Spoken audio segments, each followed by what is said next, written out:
Welcome back, YouTubers, to another Q&A 215 with us, the British Fist. It's the year 2015, 215. Ka-ching! Well done for just inserting a 0 in the number 215, NJ. I am Mr. Parkin, the mathematical genius that just basically called him out on his own error. And this is the mathematical dance that is NJ!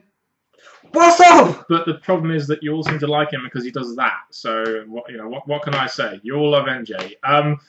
Yeah, so a lot of you I've been noticing have been asking us very current questions. I understand because we don't do too many videos anymore. We just do the Q&As that you want our thoughts on current wrestling news.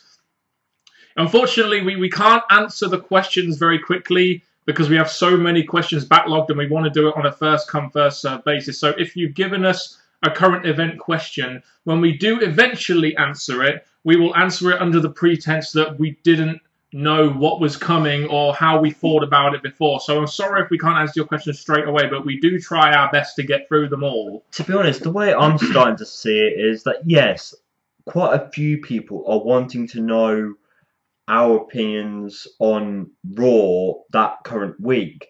So, in my mind, as much as we want to keep the questions in the order they came in, I think the fact that we're not even doing any video for the rest of the week, you are not doing NXT to talk about Raw, or a segment happened on Raw, I think possibly in future we could do something about that, because I think it fits in with a review-ish kind of Q&A-ish.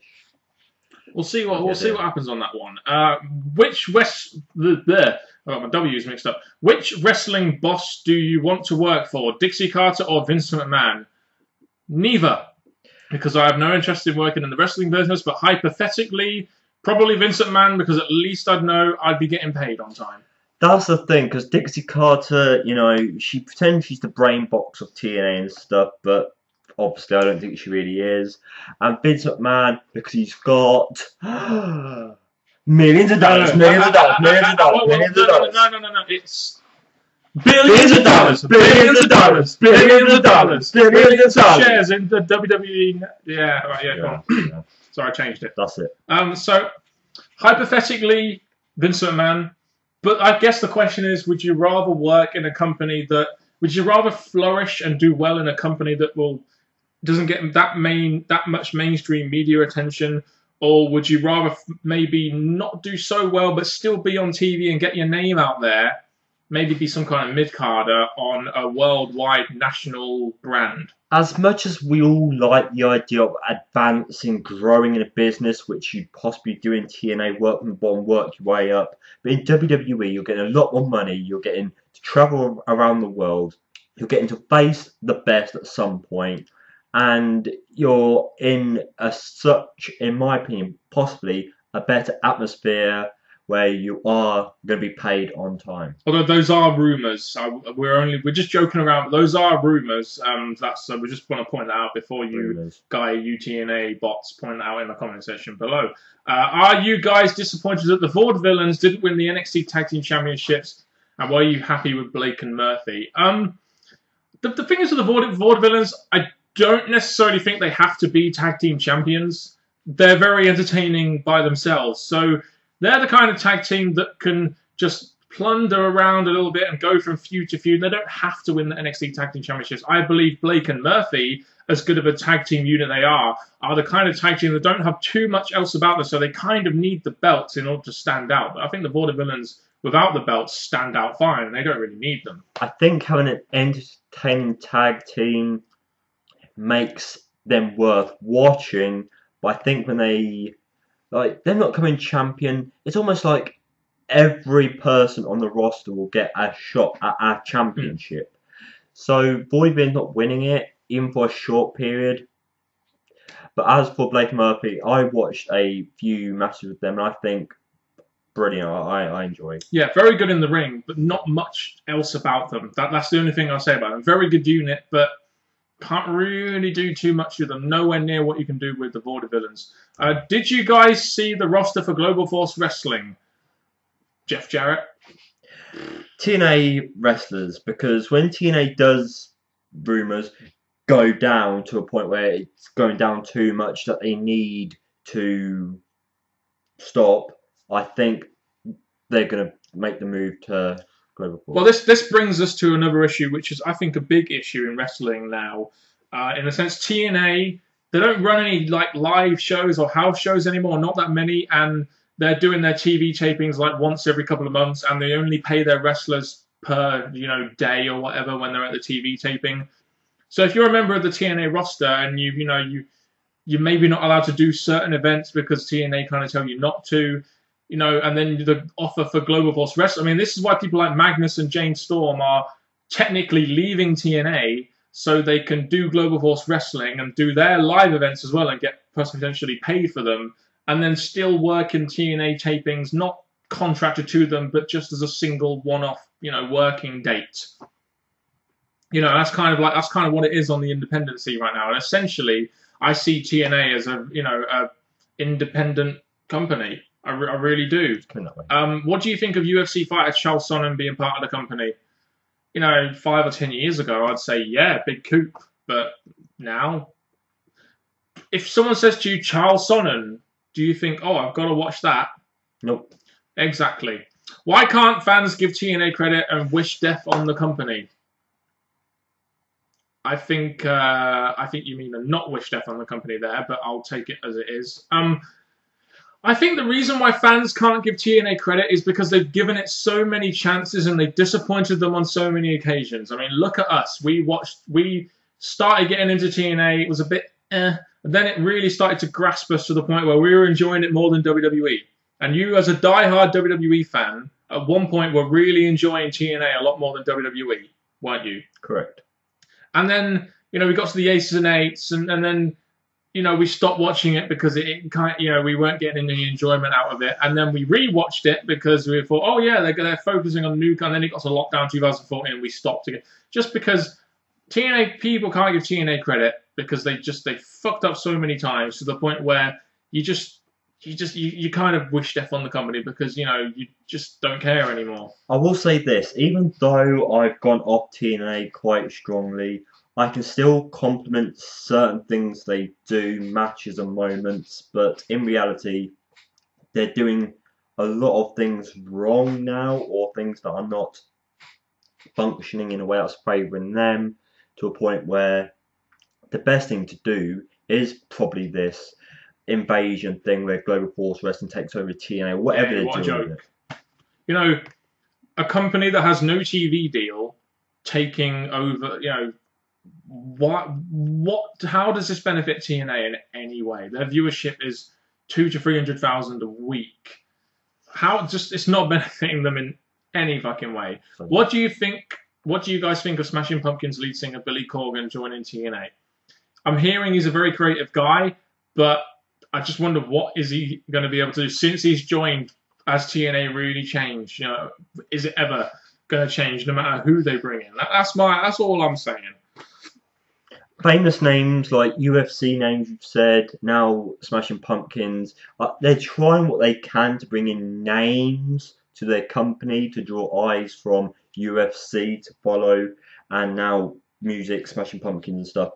So they're trying, but yeah, it's not really going to explode them to 100 more viewerships or whatever. 100 more? I'm going to be lucky to get 100 more. And those questions were asked by John Lee, and we continued his questions from last week onto this week. So yeah, a lot of questions there, John. You've probably taken up about half the Q&A's worth of bloody questions. Well done. Yeah, that's pretty good. Paul Erickson Alejandrino, what are your thoughts on Naomi's heel turn? Go. Naomi, I think the Funkadactyls needed to break up, just like the Bella Twins should have stayed broken up. I think with her, it was something different, but again, I don't really care for it because a few weeks down the line, it's not seeming like a big deal. Bringing Tamina to add heel heat to her isn't really working. So as much as it was an idea to begin with, it's not following through to be the best thing in the Divas division. I'll just say this. For me, Naomi screamed out babyface. I don't know why they turned her heel, but that's week-to-week booking for you in the WWE. Speaking of week-to-week booking, who do you think will beat John Cena for the US title? I'm hoping it's Kevin Owens. triple threat feud going round Cesaro, Kevin Owens, and John Cena. This is obviously recorded before Battleground, which is obviously. And this question was probably asked a few months ago as well, before Kevin Owens came on the scene. I think Kevin Owens is wanting to be the one to take off Cena, so I think to follow that through to say Kevin Owens has accomplished what he said, like what he says. When I say I'm going to do something, I do it. So him to be the one to take off Cena fits the story. I just don't see anyone else that could take it. I mean, what other guy on the roster is booked so well? Cesaro, no. What other guy on the roster is booked so well that they can believably beat Cena? I'm going to kill you! Well, no. But Samoa Joe! He's in NXT. He'll be on the main roster. But he's already beaten John Cena, so it makes sense for him to win the US title, in my opinion. Oh boy, did you watch Extreme Rules? And if so, what were your thoughts on it? What did you watch Extreme Rules? Because I didn't. Going back to Extreme Rules, what happened? What was the main event? Can you remember? Was that the Shield versus? No, that was last year. I bet it was something. I want to say Cena, but Brock Lesnar.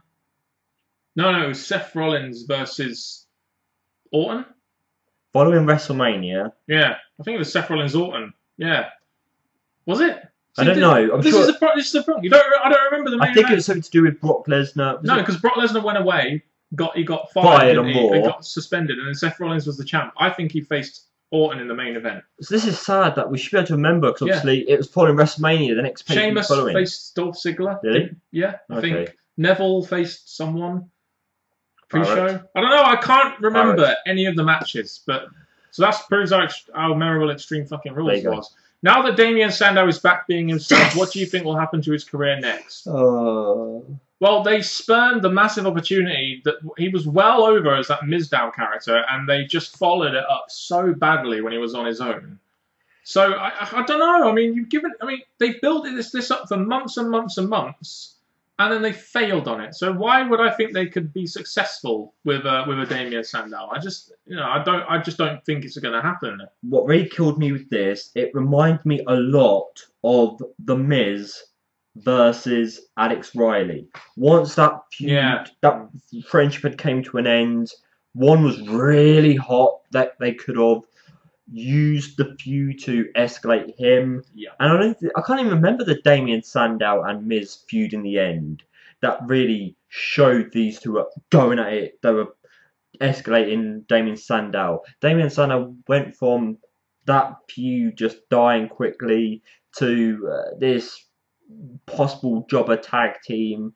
I think Damien Sandow, yes, he would have lost the Mizdow character, but I don't see why he can have snapped out and brought Damien Sandow back. I mean, you remember when he initially came in, how good that character was? I mean, I know you weren't a massive fan of the way he debuted. I remember that specifically, but the character that he was when he came in was fantastic. How did they ruin that? How the fuck did they ruin better that? Than you masses and Cody Rhodes tag team. Well, he is. He is our martyr. Not anymore though. Which of these superstars would you fire, keep, and push? Bo Dallas, Jack Swagger, or Zack Ryder? Fire. For me, it's easy. Push. Okay. For me, it's easy. You fire Zack Ryder. What's the point? You could say the same about Jack Swagger. He's had his chance and he hasn't done much, so why keep him? I'd push Bo Dallas simply because I don't think WWE really explored all they can do with the Bo Dallas character. I mean, that Bo Lee thing was kind of getting over a little bit, and then they kind of just went away with it. So I'd keep Bo Dallas push Bo Dallas and fire Jack Swagger or Zack Ryder, one of the two. Here's mine. Fire Jack Swagger. The reason I say that, we or weed, however you want to say it, the people. Yes, he had a few world title shots, but I don't think he was seen as a guy to continue pushing, or hence why he's not around now. Keep Zack Ryder, because people want to see him in his hometown. They're cheering for him. They like him. Jack Swagger doesn't get possibly the same reaction when he's in his hometown. And I'd push Bo Dallas because all you got to do is Bo Lee! And he's young as well. He's still only 25, 26, something like that. Very young. I mean, he's got a lot of time left in him if you give him a push. So Bo Dallas would definitely be the one to push. To be honest, it's trying to make the best of a bad situation, really, isn't it, with these three? Very much so. Yeah. Jibri Bell, What comedy segments in wrestling... Sorry, what were the comedy segments in wrestling that legit made you laugh? I'll never forget in 2010 when Santino was feuding with Sheamus and he was in a tag team with Kozlov, and they had this like segment, this tea time segment. That's kind of where the tea time segment for us kind of spouted a little bit. That was hilarious. I remember that being really fucking funny, and like just Santino is just on point. And he is always, but many DX moments, but that's just obvious. Yeah, of course. Yeah. What about the Rock? Austin and Booker T, the whole feud in the supermarket. That was hilarious. I love that. What about The Rock making fun of Kevin Kelly? Pick your nose, Kevin Kelly. Digi. Yeah, like The Rock making fun of like Michael Cole and Kevin Kelly, and like, did I say you pick your nose, Kevin Kelly? Go ahead and pick your nose. No disrespect. I'm sorry, Dustin. It's when Triple H was laughing at Goldust. He's like, what about? Oh God! There were so many moments. I did have one then, but I can't remember what it was. There are loads, especially if you go back to the Attitude Era. I mean, even some more recently that have been hilarious. So I don't want to say any more because I really think we should move on. Liam Weldon. Hi guys, now Barrett has won King of the Ring, do you feel he'll finally get his push to the main event, and if not, where do you feel the direction they will go with him will be? Well, Liam, even when he won King of the Ring, I wasn't... Careful, I know what you're going to say, careful. I wasn't thinking he was going to get any kind of push, because they do this stupid thing with the King of the Ring curse. Or you win King of the Ring, you can't win anything. I think Wade Barrett has got the worst win-loss ratio on the WWE roster. And recently Sheamus hit 200 wins, which is more than, I believe, on Raw and SmackDown, which is more than Orton and Cena, apparently. This is terrible. I think King of the Ring needs to lead to something. I think bring back a number more contention for any... I know, like, Money in the Bank, we can go for any belt at any time. If Barrett wanted to cash in on the Intercontinental, we could. Or something. I think King of the Ring needs more of a meaning than to come out wearing a crown, have your gold and all that stuff. Have a curse struck upon you. The curse should have ended possibly Booker T. So the fact they continue in it... Barrett... I think there was a time before he won King of the Ring where he was going up, up, up. He was looking good. He was winning matches. He was on TV a lot. And then King of the Ring happened and he couldn't seem to keep up there. So I personally think whenever he gives up this King of the Ring thing, I would like to see Bad News Barrett come back. Ebro S. Do you think SummerSlam has become Brock Lesnar's pay-per-view? He was in consecutive ones so far. Well, it's the big pay-per-view. It's a big summer pay-per-view for WWE, and they need their #1 draw. That's why he's main evented. That's why he's been in programs with Triple H, with John Cena, with CM Punk in previous years. So it's not necessarily his pay-per-view, but you're always going to make him a massive draw because he is one of the bigger draws in WWE when it comes to a big pay-per-view and trying to sell out arenas and trying to get, network subscriptions, etc. Especially as he works WrestleMania and then seems to go away for a bit and then he comes back and everyone's back on the Brock Lesnar bandwagon again, like this year. It does look like that when Brock Lesnar's around, contracted to WWE, SummerSlam seems to be his thing. Like there was the Rock thing which blew out of the world, because obviously it was a match that put Brock higher up and they're keeping him in SummerSlam main events. But I think that's just like Mr. Parker said, because of him being a top dog right now and the guy who's going to struggle to be beaten. Robert Hernandez, how did both of you meet? Good question. Thanks, Mum and Dad. Oh, don't act like you don't know. School. No, we never met through school. It was through our mums and dads, wasn't it? Because they were friends. No. And Mum and Dad seems to want to interfere the bloody Q&A. See ya.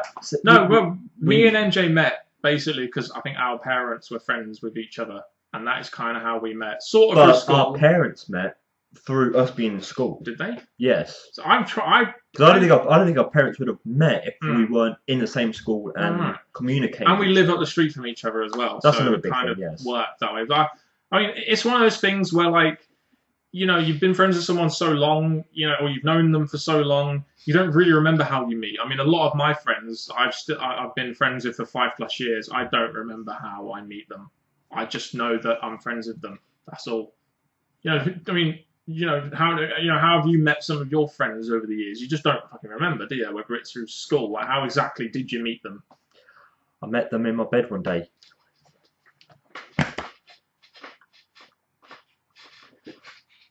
Who are those people in my room?